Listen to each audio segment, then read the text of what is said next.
North Kashmir में इस वक्त तेज़ हवाओं का सिलसिला जारी है। वही हमने देखा कि पार्लिमानी इंतखाबात में उस वक्त नॉर्थ कश्मीर की पार्लिमानी नशस्त में एक नया रुख देखने को मिला जब इंजीनियर रशीद ने अपने कागजाती नामजदगी दायर की और उसके बाद उसके बेटे अबरार सामने आए और उन्होंने अपनी कैंपेनिंग का सिलसिला शुरू किया।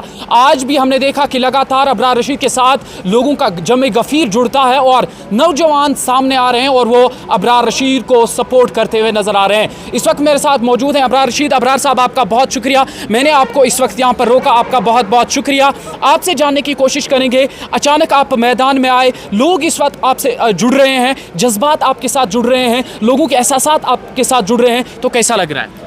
जी बिल्कुल, बहुत अच्छा लग रहा है। आपने खुद भी कवर किया होगा कैंपेन को और नौजवान हमसे जुड़ रहे हैं, बुज़ुर्ग भी हमसे जुड़ रहे हैं, हर किसी एज ग्रुप के लोग जो है वो हमसे जुड़ रहे हैं और ये एक अच्छी बात है। अगर वो सियासत में आना चाहते हैं या सियासत का हिस्सा बनना चाहते हैं तो मेरे ख्याल से ये बहुत एक अच्छी बात है।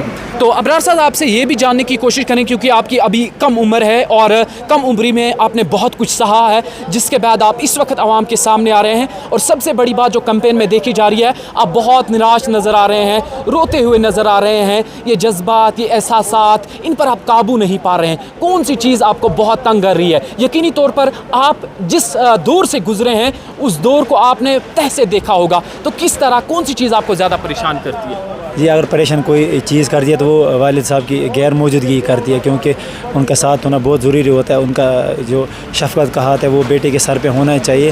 तो बस ये एक चीज़ है कि कभी कभी कि मैं बस अपने जज्बात को जो है वो कंट्रोल नहीं कर पाता हूँ, तो फिर शायद मैं रो देता हूँ या फिर अपना जो है वो जज्बात जो है वो मैं ज़ाहिर कर देता हूँ।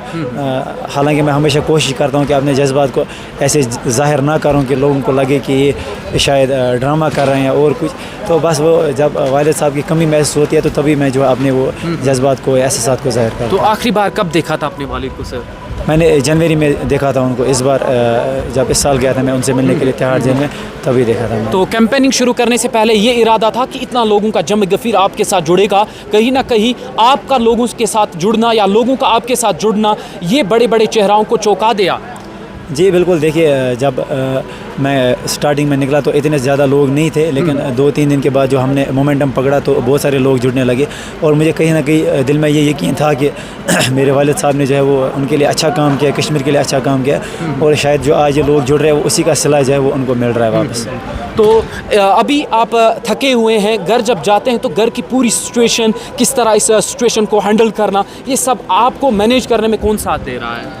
जी है, हमारे पार्टी के बाकी मेंबर्स है, सब लोग हैं और ये ज़मीर साहब ये साउथ कश्मीर से आए हमारा साथ देने के लिए, 10 दिन से यही है ये, और बाकी भी जो पार्टी के लोग हैं वो भी साथ है और सब मिल के कर रहे हैं, एक दूसरे का हाथ बटा रहे हैं। तो ऐसा नहीं है कि मैं अकेला हूँ, मेरे साथ आज इंशाल्लाह पूरा नॉर्थ कश्मीर खड़ा है। तो आप पूरे दम पे हैं कि बड़े बड़े चेहरों को आप चौंका देंगे और इंशाल्लाह आप जीत हासिल करेंगे? देखिए इंशाल्लाह, क्यों नहीं, मुश्किल ज़रूर है लेकिन नामुमकिन नहीं है। अब जितना मुझ तक है, जितना मैं कर सकता हूँ उतना मैं करने की कोशिश करूँगा, बाकी जो आवाम का फैसला होगा वो हमें काबिल कबूल। तो एक नौजवान हमने कल देखा कि साउथ कश्मीर से वो बिना जूता पहने पैदल चला इस खतरनाक धूप में, तो एक किस्म का इतना खतरनाक कनेक्शन देखने को मिलता है जितना खूनी कनेक्शन भी नहीं होता है। तो जब रात को आप सोते वक्त ऐसा सोचते हैं तो अंदर से क्या लगता है? दिन में बहुत सारे लोग मिलते हैं, बहुत सारे लोग आपके ऊपर भरोसा रखते हैं, जज्बात आपसे जुड़ रहे हैं, तो उस वक्त कैसा लग रहा है? जी बिल्कुल, देखिए वो नौजवान आए, मैं उनका शुक्रिया अदा करता हूँ और उन्होंने अपनी ज़मीर की आवाज़ पे लब्बैक कहा और हक़ का साथ दिया और सच का साथ दिया, और शायद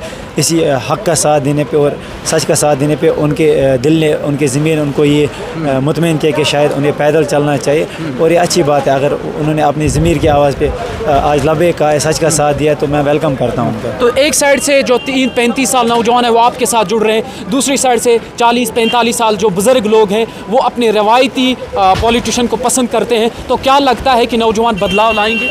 जी बिल्कुल, अगर समाज में कोई तब्दीली ला सकता है तो वो नौजवान ही ला सकता है और मुझे लगता है आज नौजवानों ने फैसला किया कि उन्हें आज एक जो है एक रेवोल्यूशन लाना, एक वो रेवोल्यूशन जो अच्छाई के लिए हो, वो रेवोल्यूशन जो तहफ़्फ़ुज़ के लिए हो, अमन के लिए हो। सर आपका बहुत शुक्रिया, मैं तहे दिल से एक बार फिर शुक्रिया अदा करता हूँ क्योंकि हवाएं तेज़ भी चल रही हैं, मैं आपको ज़्यादा तंग नहीं करना चाहता। बहुत शुक्रिया सर। चलिए जी, ये थे वो पार्लिमानी नशस्त के वो उम्मीदवार नॉर्थ कश्मीर पार्लिमानी नशस्त से जिनका नाम अबरार है और ये अबरार इंजीनियर रशीद के बेटे हैं। जो इंजीनियर रशीद लगातार पिछले 5 सालों से तिहाड़ जेल में है और सलाखों के पीछे है। लेकिन सबसे बड़ी हलचल हमें उस वक्त नॉर्थ कश्मीर में देखने को मिली जब अबरार रशीद सामने आए और उन्होंने कंपेनिंग का सिलसिला शुरू किया। और कंपेनिंग का सिलसिला उन्होंने उस वक्त शुरू किया जिस वक्त बड़े बड़े चेहरे नॉर्थ कश्मीर में आपस में मद्दे मुकाबले हैं, जहाँ पर जम्मू कश्मीर पीपल्स कॉन्फ्रेंस के चीफ जो हैं सजाद गनी लोन, इधर जम्मू कश्मीर नेशनल कॉन्फ्रेंस के नायब सदर हैं। और कहीं ना कहीं अबरार रशीद ने जिस तरीके से ये कैंपेन की शुरुआत की और इस कैंपेन ने पूरे नौजवानों को अपनी तरफ रागिब कर लिया और जहां भी इस वक्त अबरार रशीद जाते हैं वहां पर लोगों का जम गफीर इनके साथ ज्वाइन हो जाता है। इवन कि हमने ये भी सुना और अबरार रशीद ने इसकी बाज़ाब्ता तस्दीक भी की कि नौजवान अपनी जेब से खुद गाड़ियों में तेल भी डालते हैं, यानी जो भी खर्चा होता है वह खुद ब खुद करते हैं और उसके बाद अपनी कैंपेनिंग का सिलसिला शुरू करते हैं। कश्मीर औरा के लिए इकबाल बशीर के साथ मैं मंजूर डार, नॉर्थ कश्मीर से।